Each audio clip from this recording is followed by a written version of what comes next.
L'invité de Béatrice Rulle ce matin, 6 minutes avec Thierry Moreno. Il est président des Lions de Genève. Béatrice. Bonjour Thierry Moreno. Mais bonjour. Merci d'être sur Radio Lac ce matin. Nouveau président des Lions. Vous avez été nommé la semaine dernière, un jour après le changement d'entraîneur. Qu'est-ce qui se passe aux Lions de Genève? C'est le grand nettoyage de printemps? Alors bon, effectivement, j'ai vu ça dans la presse. Disons qu'à l'intersaison, habituellement, il y a beaucoup de changements dans tous les clubs sportifs. Oh là, c'est pas mal quand même. On a tiré un bilan, c'est vrai qu'avec l'entraîneur qu'on avait la saison dernière, il y avait plus de négatifs que de positifs, d'où la décision de trouver un accord avec lui pour se séparer. Et puis partir sur un nouveau projet avec un nouveau coach. Un coach plein de talent, un coach très investi qui a 32 ans. Je pense que pour lui, Genève sera le tremplin qui lui permettra peut-être d'aller plus loin dans ses ambitions d'entraîneur.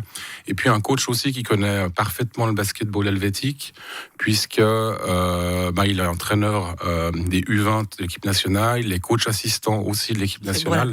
Également. Et bon, voilà, il a quand même coaché 4 ans en montée, et a été assistant coach l'année passée, donc c'est quelqu'un qui a envie d'apprendre et qui est vraiment un foot basket, j'allais dire. Patrick Pembele, c'est le nom de ce nouveau coach des Lions de Genève qui arrive directement de Fribourg Olympique. Fribourg Olympique qui nous a battus à la fois en coupe et en championnat. L'idée, c'est de prendre les bonnes recettes fribourgeoises.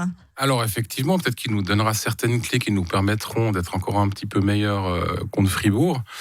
Et puis, on a quand même réussi à les battre en play-off sur le match numéro 3 de la série de demi-finale. C'était quand même un bel exploit. D'ailleurs, j'en ai parlé avec lui et je lui ai dit, mais comment on réagit finalement tes joueurs et ton équipe, parce que c'était finalement que le deuxième match qu'il perdait de la saison, ou troisième peut-être.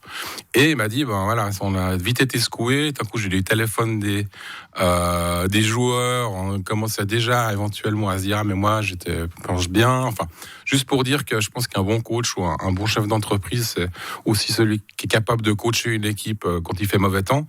Et jusqu'à maintenant, Fribourg n'a pas vraiment eu le mauvais temps. Donc on espère au moins arriver avec un gros nuage pour essayer de les perturber la saison prochaine. Donc on sent tout l'entrain que vous avez avec ce nouvel entraîneur, Patrick Pembele.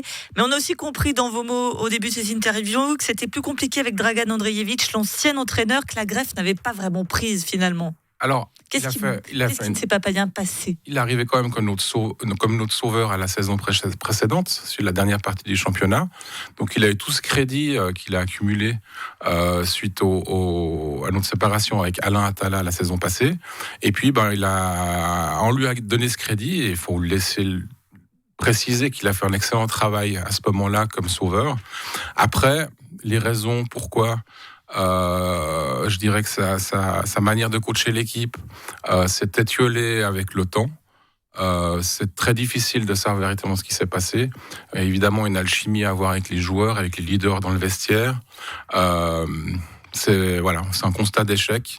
On va essayer d'en tirer, nous, les conséquences, raison pour laquelle on a décidé de changer d'entraîneur cette année. Ouais. Une nouvelle ère qui commence avec donc de nouveaux joueurs. Là, c'est l'intersaison.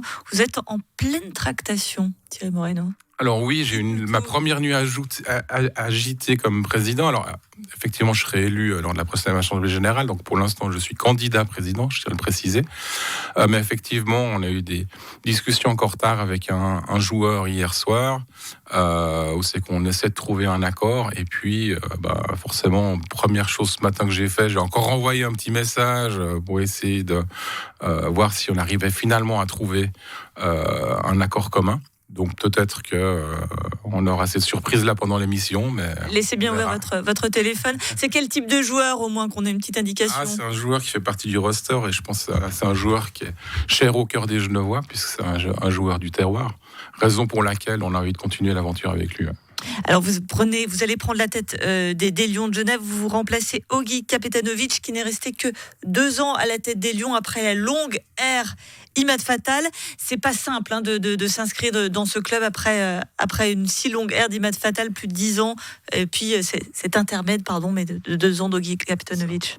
Alors effectivement, c'est un gros défi. Imad Fatal, c'était vraiment le fondateur du club. Il l'a vraiment construit un peu à son image, avec l'esprit de la gagne, l'esprit de toujours aller de l'avant, une soif de vaincre incroyable. Et ça a été d'ailleurs un des moteurs qui ont fait le succès des Lions de Genève pendant les 12 années de sa présidence.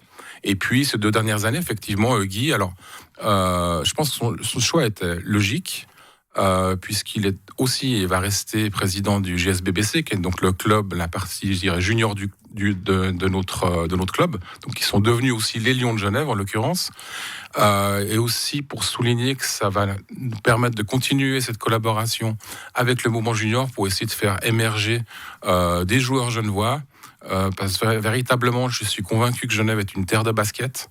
Il y a énormément de joueurs dans le championnat suisse, ou même ceux qui sont partis à l'étranger qui sont genevois, et vraiment moi j'ai à cœur de pouvoir aussi faire grandir des joueurs du cru pour le basket suisse. Pour terminer, l'objectif de la saison qui s'annonce ? L'objectif toujours élevé, on ne peut pas se cacher, on a 3 joueurs majeurs qui sont déjà sous contrat, et donc on va aller chercher la gagne, on va essayer d'amener plus qu'un nuage à Fribourg, et pourquoi pas une tempête qui nous permettra d'arriver à nos fins et de décrocher un titre. Et toujours pas de nouvelles du joueur ? Toujours pas de nouvelles du joueur, malheureusement. Donc on n'aurait pas l'exclusivité aujourd'hui, mais tout se monnaie. Écoutez, c'est noté. Merci beaucoup Thierry Moreno, président des Lions de Genève, et par avance, excellente nouvelle saison pour nos Lions, pour cette saison de basket qui s'annonce. Qui s'annonce excitante. Merci beaucoup.